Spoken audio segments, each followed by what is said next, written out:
Alright, Fast and Furious. Who doesn't know this franchise? And if you don't, it's either you're a boomer or you just live in Patrick Star, bruh. In other words, you're just a dumbass. Alright, jeez.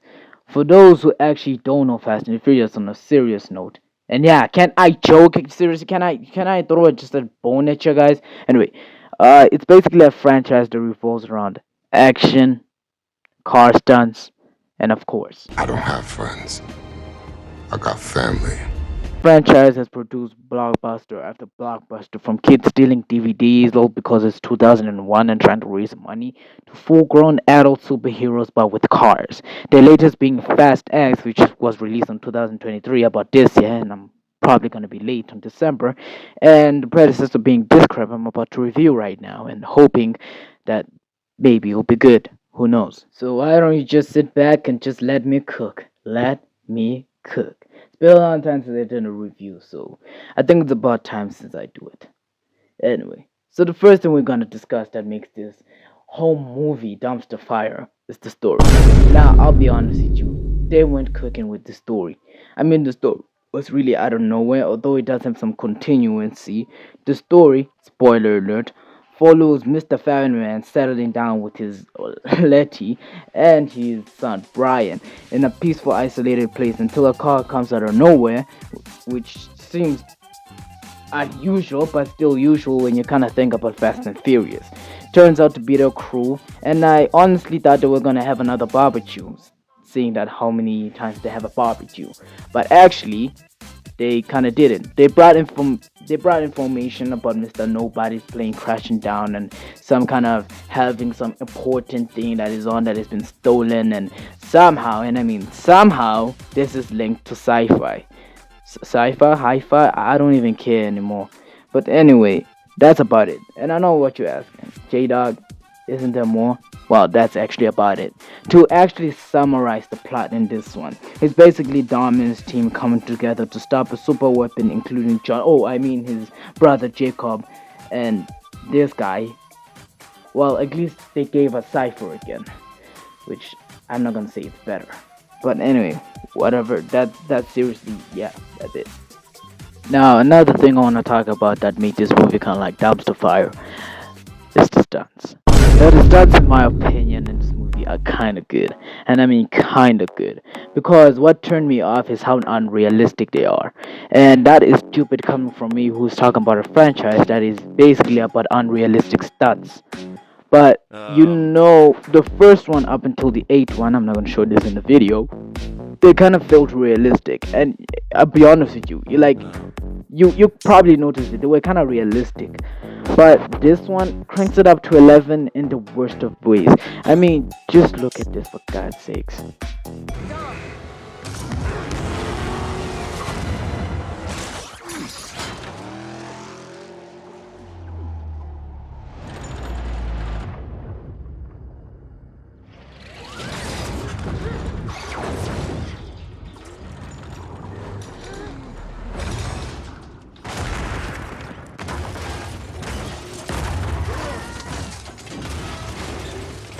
Now I swear, if you say that's realistic, don't choose physics next year. Just don't choose physics next year because you're gonna fail that shit, bro. I'm sorry, you're just gonna fail it. Like, I'll be real with you. Another thing that's really damaging to the movie is the villain Otto. Now, I know you're probably thinking, isn't Jacob the villain? No, no, it's not. It's Otto. Otto's the main villain. He's the one with the army. He's the one with the moolah. Well, at least his dad is the moolah. But still, like, he is the main villain. Yet he's treated like what Cypher said to him. Me, I'm Luke freaking Skywalker. Are you sure about that? I mean, I get the daddy issues, but look at what you've built. Really? Luke? You're right. No, I'm more of a Han Solo. No. You're Yoda. Yoda.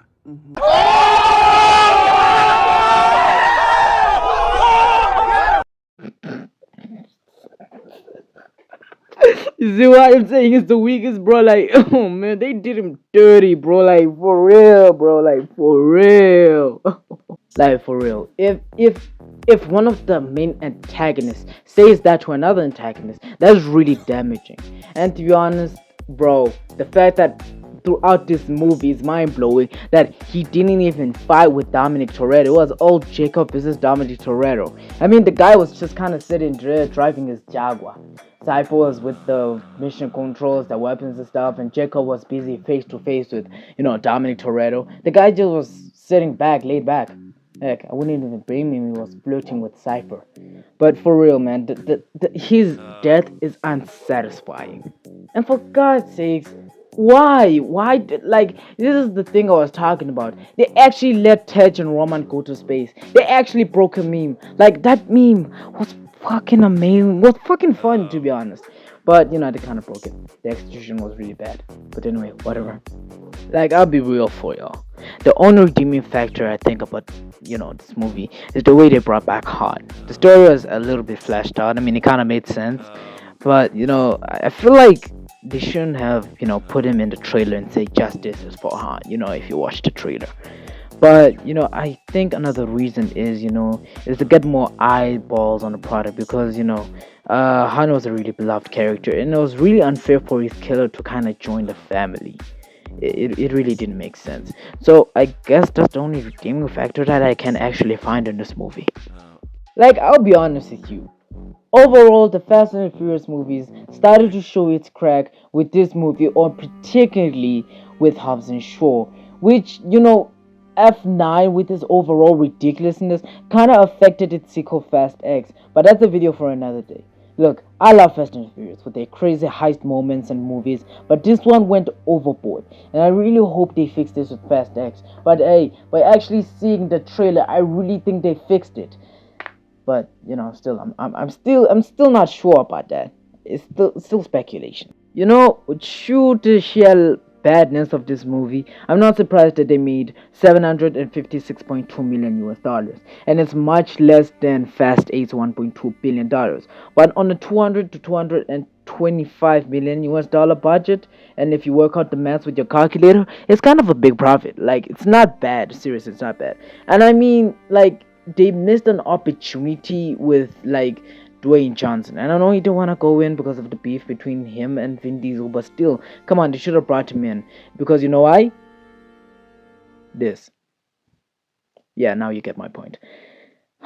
Man, F9 is just an overall disappointment. And I really wish next time that the people, and I mean the writers cooking this, really just analyze through the story. Or at least hire someone who will criticize them. I personally recommend Gordon Ramsay. You'll probably see why. What do you do here? I smoke some meat. Is there anything today that I ate that wasn't microwaved? Salad. The salad? You fucking donut. Of course you don't put a fucking All of that it wasn't. Why? Because the writing in this movie is just bad. Majority of this movie is filled with flashbacks that try to put again the story. And I mean try to put together the story but failed dismally. And I mean dismally. And like that really hurts me. I mean, for a franchise that has its own roots, that has been so good, with the fan service and all that stuff, it's really sad to see a franchise go this low. Like, go overboard. Try to bring in the audience. That is just so sad. Overall, Fast 9 is not really that bad of a movie when I describe it. It's really a fun movie. The stunts are really good.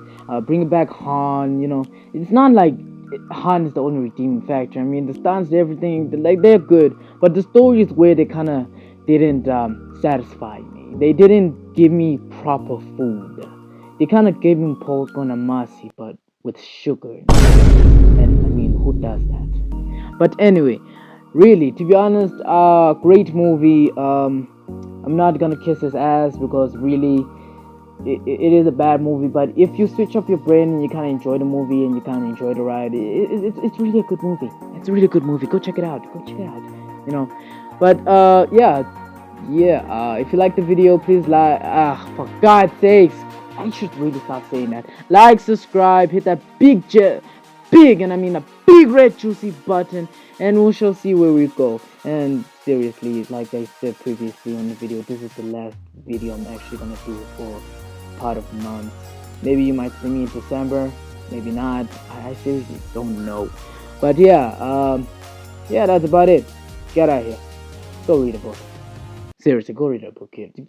Just go touch grass.